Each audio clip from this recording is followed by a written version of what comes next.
La arquitectura, la escultura, la pintura, es una disciplina que trata de moldear materiales como el barro, la piedra, el metal y demás materiales que formen parte de la naturaleza. También se trata de un arte que lleva años conviviendo con nosotros y que, de hecho, iba fuertemente vinculado al mundo de la arquitectura, ya que la mayoría de los edificios y construcciones iban acompañadas de esculturas que se adherían a las fachadas, a las columnas, a los tejados, etc. Con la escultura, el artista crea volúmenes y convierte materiales cualesquiera en auténticas obras de arte con expresividad, con emoción y con detalles muy bien cuidados. En este gran género se incluyen todas las artes en las que se usa la talla y el cincel, así como la fundición y el moldeado. Otra de las 7 bellas artes es la pintura, la expresión de ideas mediante el uso de colores, pinceles y un trazo exquisito.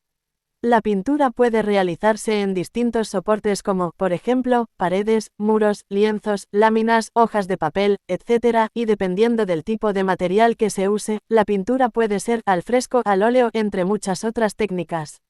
Se trata de un tipo de arte que representa de forma gráfica la realidad tanto externa como interna del artista, mediante la combinación de pigmentos con los que forma colores y texturas únicas. Véase también cómo observar una pintura. La literatura, la música. Continuamos con la clasificación de las bellas artes para hablar ahora de la literatura, la expresión escrita de la realidad y de las emociones mediante un lenguaje elevado, concreto y que conmueva al lector. No cualquier escrito es literatura, sino que, para serlo deberá cumplir criterios estéticos, además de incluirse dentro de algunos de los géneros literarios, narrativa, teatro o poesía. Muchas personas creen que en las 7 bellas artes debe diferenciarse la literatura del teatro, pero esto no es así porque no debemos olvidar que el teatro es una rama de la literatura ya que tiene una estructura concreta y usa un tipo de lenguaje literario pensado para comunicar y emocionar por partes iguales. Otras ramas de la literatura serían la poesía, narrativa y ensayo. Esta arte desarrolla asuntos de naturaleza filosófica trascendental que guardan relaciones significativas con la vida social, política e histórica de la humanidad. En este sentido, la literatura se agrupa en corrientes literarias creadas en un período de tiempo específico que definen valores estéticos y filosóficos de dichas épocas. Véase también hechos históricos de la literatura. Es un arte que ha formado parte de la cultura desde hace muchísimos años. De hecho, con cualquier elemento de nuestro entorno se puede hacer música puesto que el sentido del ritmo lo llevamos en nuestro interior y viene inerte al ser humano.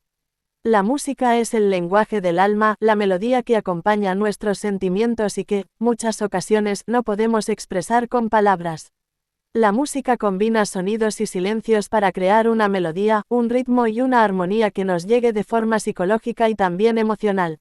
Véase también el efecto de la música en el cuerpo.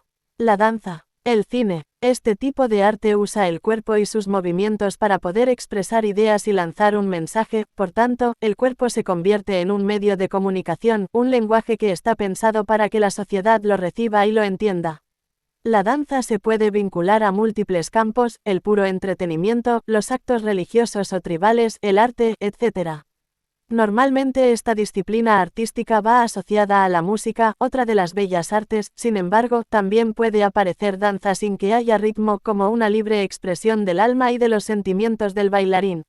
Desde épocas muy antiguas existe la danza y, de hecho, en multitud de tribus se siguen rituales con bailes como ceremonias sociales para invocar a la naturaleza, etc.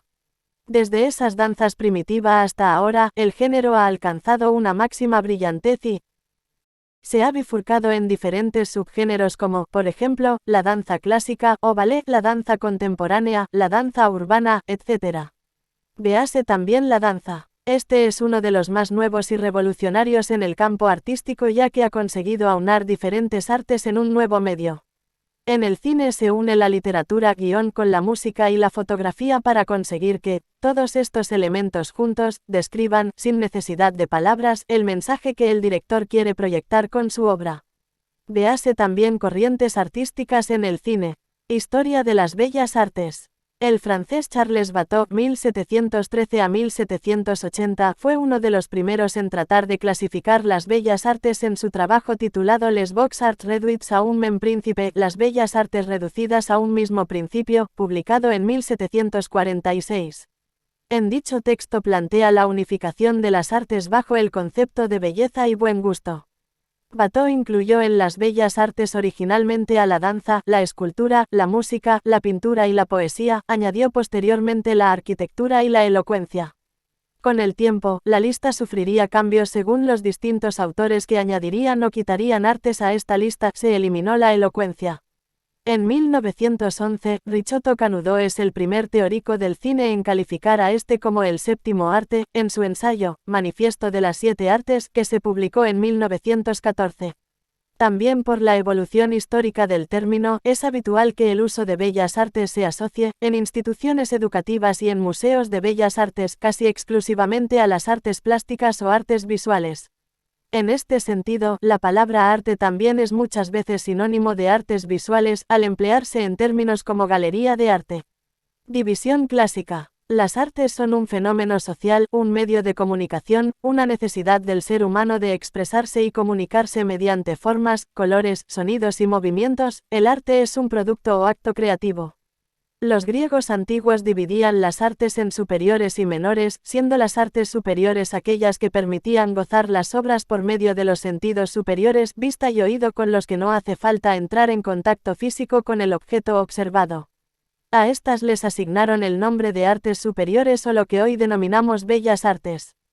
Las artes menores, según ello, serían las que impresionan a los sentidos menores, gusto, olfato y tacto, con los que es necesario entrar en contacto con el objeto, gastronomía, perfumería y algo que podríamos llamar cariciería, nombre que, si bien suena un poco raro, se manifestaría en la sensación experimentada por toda persona en el momento de tocar un objeto con una superficie especialmente agradable.